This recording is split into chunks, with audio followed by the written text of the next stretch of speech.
Hello, welcome back to my channel. Welcome to my channel if you're new. You've read the title, you know what's happening. Today's video is going to be a ranking video. I'm going to be ranking this year's Best Picture nominations. Bit of a disclaimer, just because I didn't like a film or didn't enjoy the film or your favourite film might be at the bottom of this list or whatever that may be, that is just my own opinion. It doesn't necessarily mean the film is bad, it just means it wasn't the film for me. You are more than welcome to watch these films and form your own opinion. The Power of the Dog is a 2021 Western psychological drama film written and directed by Jane Campion. It is based on the Thomas Salvage's 1967 novel of the same title. The film stars Benedict Cumberbatch, Kirsten Dunst, Jesse Plemons, and Cody Smith McPhee. I had quite mixed feelings about this film after watching it on Netflix, and quite frankly, I didn't even want to watch this film, if I'm being completely honest, because this is not the film that I gravitate towards too. Westerns are just not my thing. While I did enjoy the psychological drama aspect of it, I just didn't really like the Western style of it. I did enjoy the cinematography of this film. I thought it was shot beautifully. It was a very slow burn film with subtle gay undertones. I felt like this film just had to be done to a certain level, like everything felt quite perfect, which didn't leave enough rooms for the characters to develop. It felt as if the characters were still on paper and not fully fleshed out. Personally, if I didn't make my cousins watch this film, I don't think I would have watched it.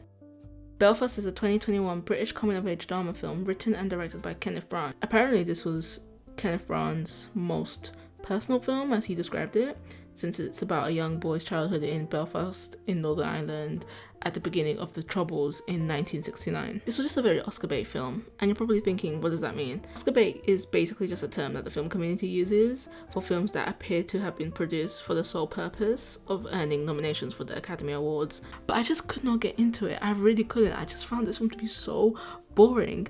And then I had to step away and be like, this film was not catered for me. I'm not the target audience, and that's fine. One way that I can describe this film was that it just lacked substance and it just felt very empty. I think it was focused more on the aesthetics rather than the story, and that's my issue with this film. West Side Story is a 2021 American musical romantic drama film directed and co-produced by Steven Spielberg from the screenplay by Tony Kushner. It is a second feature-length adaptation of the 1957 stage musical of the same name. I had a feeling that I would not enjoy this film simply because it's a musical, and I don't like musicals. I watched this film on Disney Plus, and I'm really glad I watched it on Disney Plus and didn't watch it in the cinema, even though I think the cinema would have been maybe a more enjoyable experience because of just how wonderfully shot it was. Like the cinematography, the production design, like everything to that, all the technical stuff, great, it was good. I think when it comes to reboots, the only thing that gets people drawn into is the casting, and this is why I stress so much about the casting in this particular film. If they could have recasted the main character slash actor, you probably would have gotten a bigger audience. I understand that Steven Spielberg is a very talented man, but I just feel like this was a film more for him rather than it is for us. Licorice Pizza is a 2021 American coming-of-age comedy drama film which is written and directed by Paul Thomas Anderson.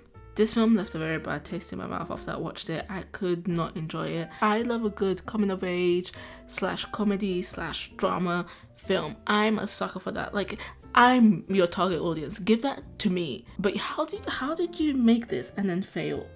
I think when a man is writing a story, especially a coming-of-age story with a female protagonist versus a woman writing a coming-of-age story with a female protagonist, they tend to have very different portrayals of their characters and agendas. I could just not get into this film because most of the time I kind of found it to be a bit overwhelming, especially with all the subplots that they fit into this film, and I found it a bit silly in terms of the relationship that they tried to force upon Gary and Alana. The chemistry between these two felt quite forced. The plot didn't really work for me because it tried to lead up and build their relationship, and I think I would have just enjoyed watching them be friends. I don't understand how most of coming of age, the direction of these films tend to go with the main characters being romantic interests rather than them just being friends. I would have preferred that if they were just friends. Don't Look Up is a 2021 American apocalyptic black comedy film written, produced and directed by Adam McKay. This film is about two astronomers attempting to warn humanity about an approaching comet that will destroy human civilization. It's essentially a film about the devastating impact of climate change, and this film takes a satire approach of the whole government, political, celebrity and media influences to the climate crisis. This film was actually quite high up on my list. And that says a lot. I do enjoy a good black comedy film. I don't really watch a lot of apocalyptic films because they stress me out. I don't know, they just give me anxiety. I don't need to have that anxiety on me right now. I think the fact that this film is quite silly is what maybe brought the cast together, because you could have not paid me to watch this film if it starred maybe just Meryl Streep and Leonardo DiCaprio. I would have been like, oh, okay, sure. But it has almost everyone who's hot right now in the industry, in this film. I would say that this is the type of film that you can watch with a group of friends and just have a laugh with, and it's not meant to be taken seriously. And then you can kind of have a discussion at the end of it, being like, climate change, maybe we should start talking about it a bit more. Nightmare Alley is a 2021 American neo-noir psychological thriller film directed by Guillermo del Toro, based on the same novel from 1946 with the same title. For some reason, I didn't really see a lot of people talk about Nightmare Alley. This is another film that I think I would have enjoyed the experience a bit more if I did go and watch this in the cinema, but again, it just had limited releases, and before I could even go and watch this in the cinema, they took it out. From the outside looking in, this film had everything that I usually gravitate towards too. It has its neo-noir aesthetic. It's a psychological thriller film, which I love. I find these films to be so fun to watch. Everything was good visually and technically. Like, the cinematography was good, sound was good, production design was good. The second act of the film is where the story begins to progress and the film begins to move along. Cate Blanchett had me hooked the second she was on screen. I was pleasantly surprised with Bradley Cooper's performance. I thought the supporting cast did an amazing job carrying the film as well. I don't think it was necessary for the film to be 3 hours. In my opinion, if you're a fan of Del Toro's work, I'm sure you'll enjoy this, but in this instance, this wasn't the film for me. King Richard is a 2021 American biographical sports drama film directed by Ronaldo Marcus Green and written by Zach Baylin. It follows the life of Richard Williams, the father and the coach of the famous tennis players Venus and Serena Williams, who were also the executive producers of the film. One of the many reasons I was intrigued by this film was because a lot of people were saying that this has been Will Smith's best performance of recent time. Biographical films are quite hard to portray, especially if it's about someone famous, as they tend to either dramatize or exaggerate the story for the sole purpose of entertainment. So I think it was very important to have the Williams sisters be not only an executive producer, but to also handpick the people that they wanted to work with and to also have a final say. This film does a good job at consistency, which is what I appreciate the most. It is quite authentic and refreshing to see something that I didn't think I would enjoy, given the runtime of 2.5 hours, which I do think is a bit of a stretch for a sports drama film. I do think they could have cut that down by at least like an hour. I don't think this needed to be 2.5 hours. I can't remember the last time I saw a film, especially having a father-daughter dynamic, that wasn't focused on the fact that the daughter had daddy issues or an absent father, a trope that is often used and seen in the black media. Will Smith has proven to us that he is capable of doing a serious role and portraying these serious characters. He does have the skill, but what saddens me is that he's been typecast as the funny guy. In this film, he completely transforms into this role. He is Richard Williams, and I can't picture anybody else in this role. I just think it's a shame that we had to wait this long to see this finally. Dune is a 2021 epic science fiction film directed by Denis Villeneuve. It is the first of a 2-part adaptation of the 1965 novel by Frank Herbert, primarily covering the first half of the book. Set in the far future, the film follows Paul Atreides as his family, the noble House of Atreides, is thrust into a war for a deadly desert planet called Arrakis. For what it's worth, I didn't expect this film to be on the top of my list, especially being one of the 3 of my list, considering that it is sci-fi and this isn't my favorite genre of film. However, when it does come to sci-fi, I enjoy being transported and thrust into an adventure. I really enjoyed the world building that comes with a lot of science fiction films. With the hype around this film, I think I would have done a disservice if I didn't watch this in the cinemas, especially in IMAX. The immersive experience of IMAX left me speechless, and I couldn't quite believe how beautiful this film was. I was actually so engrossed just watching this film. My eyes were glued to that screen that I could not feel that runtime.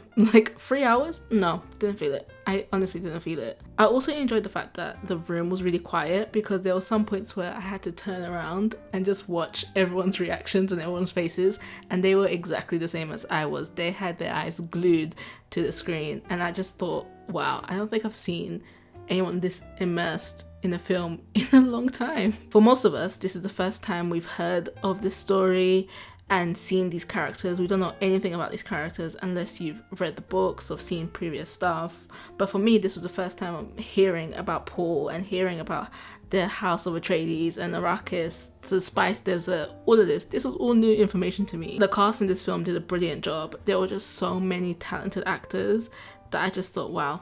The casting choice, amazing. Just thinking about Timothée Chalamet and his career, especially when he grabbed everyone's attention in Call Me By Your Name in 2017, that also got an Oscar nomination. He has come so far and he's only 26. The imagination and scope of this film is truly amazing. Visually, this has been one of the most stunning and breathtaking films I've seen recently, and I can't wait for where this goes next. Drive My Car is a 2021 Japanese drama road film co-written and directed by Ryosuke Hamaguchi. The film follows a grieving widow who is an actor and a theatre director coming to terms with the death of his wife, Otto. This also happens to be the second non-English speaking film to be nominated for Best Picture. Drive My Car is a human piece, essentially about a man still grieving the loss of his beloved wife, and it isn't something that I expected to connect with, because honestly, from the poster, I literally just thought we were getting a road trip film, and I was going to be satisfied with that. I was going to be like, yeah, this will be fine. This should be fine. I didn't expect it to be number 2 on this list. This is a very profound film. Its message is clear that this film is about us, about the human experience and what we all have in common, how we crave desire, we crave intimacy, we have dark issues and dark secrets, we're loud, we're often seeking comfort one way or another, we are performative. There are so many things that we have in common. We feel guilty, especially when we are grieving someone, because it doesn't really make sense. Time is supposed to be the answer of everything, especially when it comes to grieving. You hear that saying a lot, that time heals all. But in this instance, that's not really true, because 2 years from the sudden death of his wife, our protagonist is still holding on to that grief. When he meets his driver is when the journey really begins and where it takes us. We sit with him in his car while he's being his most vulnerable, sitting in the back seat. He allows us to hear his thoughts out loud. He welcomes anyone that wants to come in his car, who also end up telling their secrets, their confessions. You need to put all your energy into this film, because you can't experience what this film is offering you without having your full undivided attention. So don't have your phone. Just throw your phone away. Silence, do not disturb. If you're watching this film in your bedroom, put your phone in your kitchen or something. Like, just don't look at your phone. Just don't look at your phone. Calder is a 2021 coming-of-age comedy drama film written and directed by Sean Hyder. This is an English-language remake of the 2014 French-Belgian film with the same title. It stars Emilia Jones as the child of deaf adults and the only hearing member of her deaf family, who attempts to help her family's struggling fishing business while trying to pursue her own aspirations of being a singer. With the least amount of names behind this film, it seemed to surpass everyone's expectations and come so far. This was a really touching film. It just was that nice, cozy film that I really enjoyed. Coming-of-age films are my favorite genre, and this film keeps it very grounded, especially with the complex subject matter. It manages to bring self-awareness but still keeping it quite light and heartfelt. And I was really glad to see a different narrative being told, especially having a family, a deaf family, being the main point of this film. They are not the typical people that we would usually see on screen, so I really enjoyed that representation. Obviously, I cannot speak for the deaf community myself, but I think just having that inclusion and having that decision to say, I want a family that we don't see on screen, let me tell a story, I just thought that was great. There are cheesy moments and cringy moments scattered around through this film, but it works. The more I heard about this film, especially the reviews that it was getting, I wanted to experience it for myself. This is one of the films that steers away from being pretentious and fall away from being Oscar bait, because it truly has heart and soul into it. The cast are amazing, they work really well together, and the chemistry feels very authentic. It really does pull on the heartstrings, and although it's quite predictable in the sense that it is a coming-of-age film and the formula is right there, it still manages to win you over with its emotions. Honestly, it's just an enjoyable watch. It's just a nice, simple film, and I think we needed that in this list, and I'm glad that it was on this list. That about wraps up this video. Here is the final ranking. I know a lot of people are not going to agree with me, and that's completely fine. You're allowed to have your own opinion. Film is very subjective. I encourage you to have your own opinion. I encourage you to go and watch these films yourself and form your own opinion. Do go to my letterboxd. I do post a lot of stuff on my letterboxd, especially when it comes to films. I'm probably watching a film every other day, maybe, depending on my mood. I'm always watching something. Make sure to like and subscribe. Let me know if you're gonna watch these films in the comments, and until then, I'll see you in the next video.